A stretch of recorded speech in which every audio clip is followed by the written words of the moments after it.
আমি ডিসিশন নিয়েছিলাম আমি আর ফুটবল খেলবো না, আমি জব করব, কারণ আমার ফ্যামিলি তো চালাতে হবে। আমার হাইট কম, তুমি গোলকিপার হতে পারবে না, না থাক, যাই ঢাকার দিকে যাই, চাকরি করি, একটা ফ্যামিলি চালাতে হবে। বাসায় বললাম যে আমি চাকরিতে যাব না, আমি ফুটবল খেলবো। আপনাদের পরিবারটা চলে কিভাবে আসলে? আপনি যে ফুটবলে এসেছেন, ফুটবল খেলছেন, এখন আপনার মা আপনাকে উৎসাহ দিচ্ছেন, যদি একটু বলেন যে আসলে পরিবারটা চলে কিভাবে, এটা একটু শুনতে চাই আমরা। মানে আমার বড় ভাই ফুটবল খেলতেছিল আর কি, খেলাধুলা করতেছিল, পরে খেলাধুলা করতে করতে করতে করতে আবার ঢাকায় আসলো, সেখানে একটা জব করলো।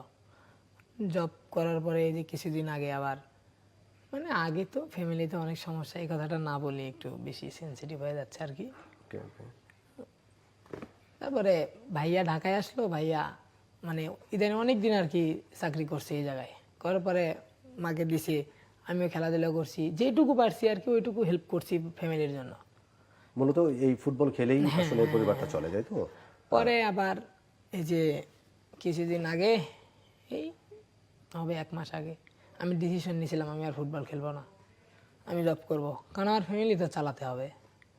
ফুটবল খেলে দেখছি যে হচ্ছে না, সবাই বলে যে তোমার হাইট কম, তুমি গোলকিপার হতে পারবে না, অনেকেই বলছে আর কি, আমাদের আত্মীয় স্বজন বা ভাই ব্রাদার বলছে।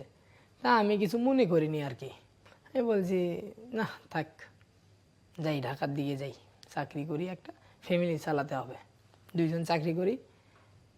তা চাকরি করবে আসবো, আমার 22 তারিখে ঢাকায় আসার কথা, কিন্তু সেই সময় মানে এই খেলাটা 12 তারিখে আমাদেরকে রংপুরে ডাকে 3 দিন আবাসিক ক্যাম্পের জন্য আর কি। তো রংপুরে যে 3 দিন আবাসিক ক্যাম্প করলাম, পরে শুনি যে 17 তারিখ আমাদের ম্যাচ, 16 তারিখ আর কি, সরি 16 তারিখ আমাদের ম্যাচ। তা আমরা 16 তারিখ হয়তো বা খেলা হবে, 17 তারিখ 18 তারিখ মানে 19 তারিখের ভিতরে ফাইনাল খেলা হয়ে যাবে আর কি। পরে আমি 19 তারিখে বাসায় আসবো, এসে 20 তারিখে আবার চলে যাব, মানে আমি জানতেই না যে এই খেলাটা থেকে আমি এত দূরে চলে যাব আর কি। আমি যখন এখানে ফাইনাল খেলি, খেলে বাসায় যাই, যাওয়ার পরে মানে তার একদিন পরে বাড়িতে গেছি, তো ফেসবুকে এতটা ভাইরাল হয়ে গেছে আমি নিজেও জানতাম না। একজনের ফোন নিয়ে একটু চালাইছি, তখন দেখি যে অবস্থা। পরে বাসায় বললাম যে এই খেলাটা থেকে এরকম হয়েছে, মানে আমাদের ভাই ব্রাদার যারা ছিল সবাই বলতেছে যে তুই খেলাটা ধরে রাখ, এখান থেকে তুই ভালো পর্যায়ে যাবি।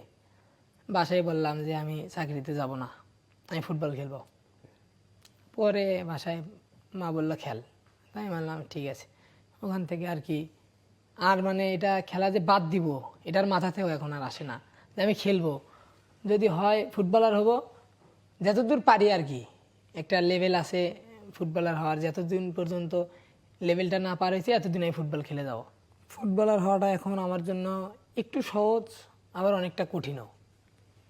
একদিকে ফ্যামিলির চিন্তা, আরেকদিকে ফুটবলার হওয়ার চিন্তা। কোনটা মানে কিছুদিন আগে ভাবছিলাম যে ফুটবলটা বাদই দিব, এখন আবার ভাবতেছি যে ফুটবল খেলবো, কিন্তু এই ফুটবলার হওয়াটা কিন্তু অনেক কঠিন।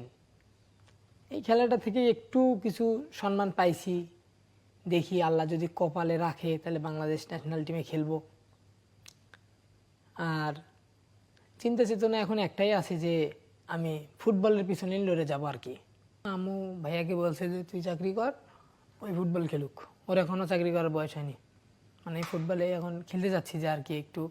মানে কিছুদিন আগে এমন অবস্থা হয়েছিল যে চাকরিটা একদম বাধ্যতামূলক করতেই হবে, নাহলে সংসারে একদম চলবে না। ছোট একটা জায়গা কিনে ওই জায়গায় টিনের বাড়ি করে থাকলেও শান্তি আছে, কিন্তু আমাদের তো এখন মানে নিজের বাসা নাই আর কি। এই জন্য একটু ভাড়া বাসায় থাকতে হয়। হ্যাঁ, আচ্ছা, তাহলে এই জন্য দুই ভাইয়ের চিন্তা ভাবনা আছে যে আমরা দুইজনই চাকরি করব, চাকরি করে কিছুদিন একটু ধৈর্য ধরে একটা জায়গা কিনে ওই জায়গায় একটা টিনের বাড়ি দিয়েও যদি থাকি